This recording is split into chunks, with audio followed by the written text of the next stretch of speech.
हिंद दोस्तों, एक नए वीडियो में आप सभी लोगों का फिर से स्वागत है। तो दोस्तों, जैसा कि आप लोगों को मालूम है, आरआरबी टेक्नीशियन एग्ज़ाम 2026 6 मार्च का फर्स्ट शिफ्ट का एग्ज़ाम हो चुका है। तो चलिए आज हम जो 6 मार्च के फर्स्ट शिफ्ट में क्वेश्चन आए थे उन क्वेश्चनों को हम करेंगे एनालिसिस। तो वीडियो में लास्ट तक बने रहें। तो चलिए बिना देर गवाए हम वीडियो को करते हैं स्टार्ट। पहला क्वेश्चन पूछा गया था, कैल्शियम क्लोराइड CaCl2 का मोलर द्रव्यमान कितना होता है। तो अगर हम बात करते हैं CaCl2 यानी कैल्शियम क्लोराइड का मोलर द्रव्यमान, तो ये आपका कितना होता है साथियों, 111 ग्राम प्रति मोल होता है। कितना, 111 ग्राम प्रति मोल। तो 21 ऑप्शन में लिखा हुआ है, तो ऑप्शन नंबर बी में है। तो ऑप्शन नंबर बी आपका बिल्कुल राइट हो जाएगा। नेक्स्ट क्वेश्चन आया था, भारतीय संविधान का अनुच्छेद 338 आर्टिकल 338 निम्नलिखित में से किससे संबंधित है।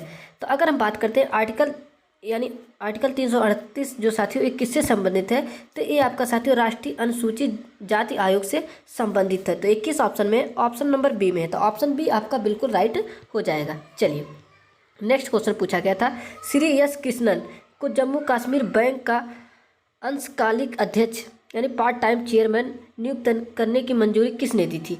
तो अगर यहाँ पे हम बात करते हैं, जो एस कृष्णन है उन्हें जम्मू कश्मीर बैंक का जो क्या पार्ट टाइम चेयरमैन नियुक्त करने की मंजूरी किसने दी थी। तो ये साथियों किसने दी थी, आरबीआई ने दी थी। किसने दी थी, आरबीआई ने, यानी भारतीय रिजर्व बैंक। तो ऑप्शन नंबर बी आपका बिल्कुल राइट हो जाएगा। तो कुछ इस प्रकार के क्वेश्चन आपके आरआरबी टेक्नीशियन एग्जाम 2026 में पूछे जा रहे हैं। तो चलिए बात करते हैं अगले क्वेश्चन की। अगला क्वेश्चन आपका पूछा गया था, भारतीय राष्ट्रीय कांग्रेस के पहले अध्यक्ष कौन थे।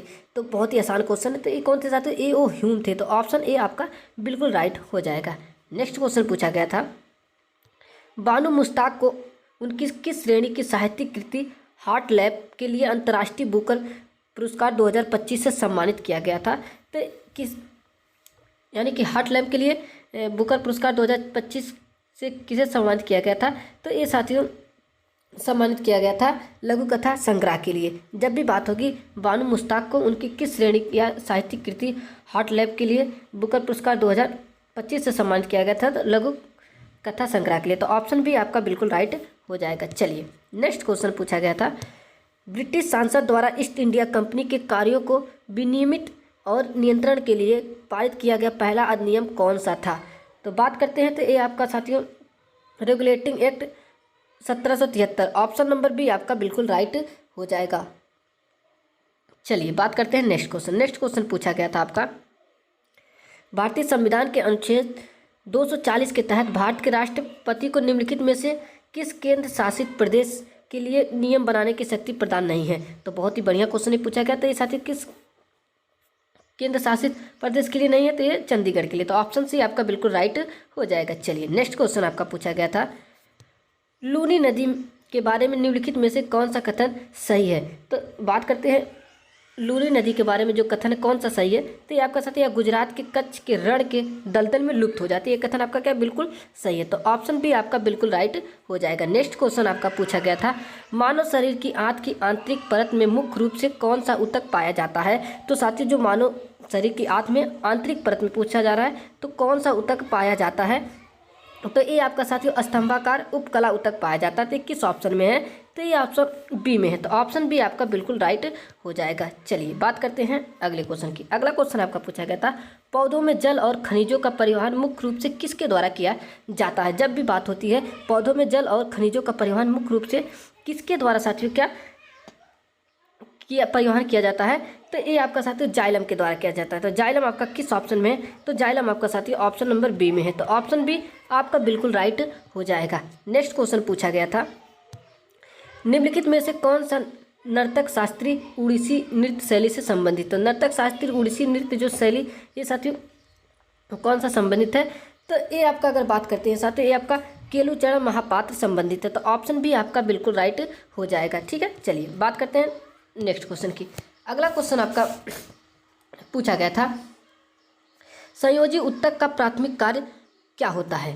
तो अगर जब भी बात करते हैं हम साथियों संयोजी ऊतक का जो प्राथमिक कार्य होता है, ये आपका आता है साथियों शरीर के अंगों को सहारा देना और उन्हें क्या आपस में जोड़ना है। तो ये किस ऑप्शन में है, ऑप्शन नंबर ए में है। तो ऑप्शन ए आपका बिल्कुल राइट हो जाएगा। चलिए नेक्स्ट क्वेश्चन पूछा गया था, आवर्त सारणी में बी किस रासायनिक तत्व का प्रतीक है। बी अगर बात करते थे साथियों बोरान का। तो बोरान किस ऑप्शन में है, तो ऑप्शन नंबर बी में है। चलिए नेक्स्ट क्वेश्चन पूछा गया था, विद्युत परिपथ आरेख में परिवर्ती प्रतिरोध को किस चिन्ह द्वारा दर्शाया जाता है? तो ये साथियों आपका एक टेढ़ी मेढ़ी रेखा के जिसके ऊपर एक तीर का निशान होता है। तो किस ऑप्शन में? ऑप्शन नंबर बी में। तो जब भी बात होगी विद्युत परिपथ आरेख में परिवर्ती प्रतिरोध को किस चिन्ह के द्वारा दर्शाया जाता है, तो ये साथियों एक टेढ़ी मेढ़ी रेखा के ऊपर एक तीर का निशान होता है। तो ऑप्शन बी आपका बिल्कुल राइट हो जाएगा। चलिए नेक्स्ट क्वेश्चन आपका पूछा गया था, यदि किसी विलयन में विलय की मात्रा को 2 गुना और विलायक की मात्रा को भी साथियों क्या 2 गुना कर दिया जाए तो विलयन की सांद्रता पर क्या प्रभाव पड़ेगा? तो ये साथियों आपका क्या पड़ेगा? सांद्रता की जो अपरिवर्तित रहेगी, सांद्रता उसकी क्या रहेगी? अपरिवर्तित रहेगी। तो ये किस ऑप्शन में है? तो ये आपका ऑप्शन नंबर सी में, ऑप्शन सी आपका बिल्कुल राइट हो जाएगा। ठीक है, चलिए नेक्स्ट क्वेश्चन आपका पूछा गया था, मानव कान के बाहरी भाग और नाक की नोक के मुख्य रूप से कौन सा लचीला संयोजी ऊतक पाया जाता है? ठीक है, तो कौन सा ऊतक पाया जाता है साथियों? कार्टिलेज यानी कि उपास्थि पाया जाता है। तो ऑप्शन भी आपका बिल्कुल राइट हो जाएगा। चलिए बात करते हैं नेक्स्ट क्वेश्चन की। नेक्स्ट क्वेश्चन पूछा गया था आपका, जब किसी वस्तु को पानी या किसी अन्य द्रव्य में डुबोया जाता है तो निम्नलिखित में से किसमें कमी महसूस होती है? तो ये आपका साथियों वस्तु का आभासी भार में होती है। तो एक किस ऑप्शन में है? तो ऑप्शन बी में है। तो ऑप्शन बी आपका बिल्कुल राइट हो जाएगा। चलिए नेक्स्ट क्वेश्चन पूछा गया था, तो ये आपका साथियों किससे कथन से पूछा गया था। क्या है? सजातीय श्रेणी के संबंध में निम्नलिखित में से कौन से कथन सही हैं? चलिए पहला कथन क्या कहा गया? श्रेणी के 2 क्रमांकित सदस्यों के बीच CH2 समूह का अंतर होता है। तो ये होता है भैया, ये क्या है कथन? पहला कथन हमारा क्या है? सही है। ठीक है, 2 क्रमागत सदस्यों के बीच आणविक द्रव्यमान का अंतर 12 U होता है। तो ये नहीं होता है। तो ये साथियों क्या है? एक गलत है। तो ऑप्शन जो कथन फर्स्ट है क्या सही है? तो चलिए अब देखते हैं ऑप्शन में क्या यहाँ पे दिया गया है साथियों। तो केवल एक क्या साथियों? ये सही है। तो ऑप्शन ए आपका बिल्कुल राइट हो जाएगा। चलिए नेक्स्ट क्वेश्चन पूछा गया था। नेक्स्ट क्वेश्चन आपका पूछा गया, यदि कोई वस्तु एक समान त्वरण के साथ गति कर रही है तो उसका वेग समय ग्राफ कैसा दिखाई देगा? तो अगर हम बात करते हैं तो उसका जो वेग है वो साथियों क्या है? मूल बिंदु से गुजरने वाली सीधी झुकी हुई रेखा, क्या मूल बिंदु से गुजरने वाली एक सीधी झुकी हुई रेखा की तरह। तो ऑप्शन बी आपका बिल्कुल राइट हो जाएगा। चलिए बात करते हैं नेक्स्ट क्वेश्चन की। नेक्स्ट क्वेश्चन आपका पूछा गया था, एक उत्तल लेंस द्वारा एक वास्तविक और उल्टा प्रतिबिंब प्राप्त करने के लिए वस्तु का मुख्य अक्ष के सापेक्ष कहाँ रखा जाना चाहिए? तो ये आपका साथियों धनात्मक मुख्य के अक्ष पर। तो 21 ऑप्शन में है, तो ऑप्शन ए में है। तो ऑप्शन ए आपका बिल्कुल राइट हो जाएगा। चलिए बात करते हैं अगले क्वेश्चन की। अगला क्वेश्चन है, 2 पिंडों के बीच कार्य करने वाला गुरुत्वाकर्षण बल मुख्य रूप से किन कारकों पर निर्भर करता है?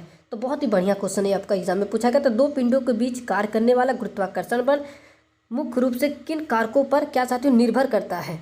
तो अगर हम बात करते हैं तो ये किन कारकों पर निर्भर करता है? तो साथियों द्रव्यमान और दूरी दोनों पर, यानी कि मास एंड डिस्टेंस। तो ऑप्शन सी आपका बिल्कुल राइट हो जाएगा। चलिए नेक्स्ट क्वेश्चन आपका पूछा गया था, वह प्रक्रम क्या कहलाता है जिसमें एक जनक कोशिका 2 बराबर सतत कोशिकाओं में विभाजित हो जाती है? चलिए अगर हम बात करते हैं इसे क्या कहा जाता है, तो इसे आपका साथियों द्विखंडन कहा जाता है। तो ऑप्शन बी आपका बिल्कुल राइट हो जाएगा। चलिए नेक्स्ट क्वेश्चन आपका पूछा गया था, जब कैल्शियम की डंडे जल के साथ अपक्रिया कराई जाती हैं तो निम्नलिखित में से कौन सा कथन सही है? ठीक है, अगर हम बात करते हैं साथियों तो इनमें से कौन सा कथन सही है? तो इसमें साथियों जो कथन आपका सही होगा, अपक्रिया धीमी होती है और कैल्शियम की सतह पर बुलबुले चिपक जाते हैं। तो ये कथन आपका बिल्कुल सही हो जाएगा। तो 21 ऑप्शन में है, तो ऑप्शन नंबर बी में है। तो ऑप्शन बी आपका बिल्कुल राइट हो जाएगा। नेक्स्ट क्वेश्चन आपका पूछा गया था, तो ये साथियों न्यूमेरिकल से पूछा गया था। तो चलिए, यदि किसी तरंग की आवृत्ति 220 हर्ट्ज और उसकी चाल क्या 440 मीटर प्रति सेकंड है तो उस तरंग का तरंग दैर्घ्य क्या होगा? तो अगर बात करते हैं साथियों क्या होगा, तो ये 2 मीटर होगा। तो साथियों अभी इतना टाइम नहीं है कि हम आपको क्वेश्चन सोल्व कराएं। तो ऑप्शन बी आपका बिल्कुल राइट हो जाएगा। चलिए नेक्स्ट क्वेश्चन पूछा गया था, हॉकआई 360 तकनीकी के लिए हाल ही में हुआ $131 मिलियन का रक्षा समझौता किन 2 देशों के मध्य हुआ था? तो ये साथियों ये आपका भारत और किस अमेरिका के मध्य हुआ था। तो किस ऑप्शन में? तो साथियों भारत और संयुक्त राज्य अमेरिका। ऑप्शन बी आपका बिल्कुल राइट हो जाएगा। ठीक है, चलिए नेक्स्ट क्वेश्चन आपका पूछा गया था, पादप कोशिकाओं में कोशिका भित्ति का सबसे प्रमुख कार्य क्या होता है? चलिए अगर हम इस क्वेश्चन की बात करते हैं तो ये आपका साथियों क्या है, कोशिका को संरचनात्मक सहायता और सुरक्षा प्रदान करना। तो ऑप्शन बी बिल्कुल राइट हो जाएगा। ठीक है, चलिए बात करते हैं नेक्स्ट क्वेश्चन की।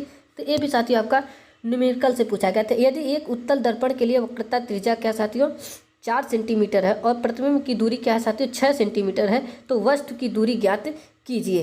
तो वस्तु की दूरी साथियों जो होगी आपकी क्या होगी 3 मीटर होगी। तो ये किस ऑप्शन में है, तो ऑप्शन नंबर बी में है। तो दोस्तों ये वीडियो आपको कैसी लगी कमेंट बॉक्स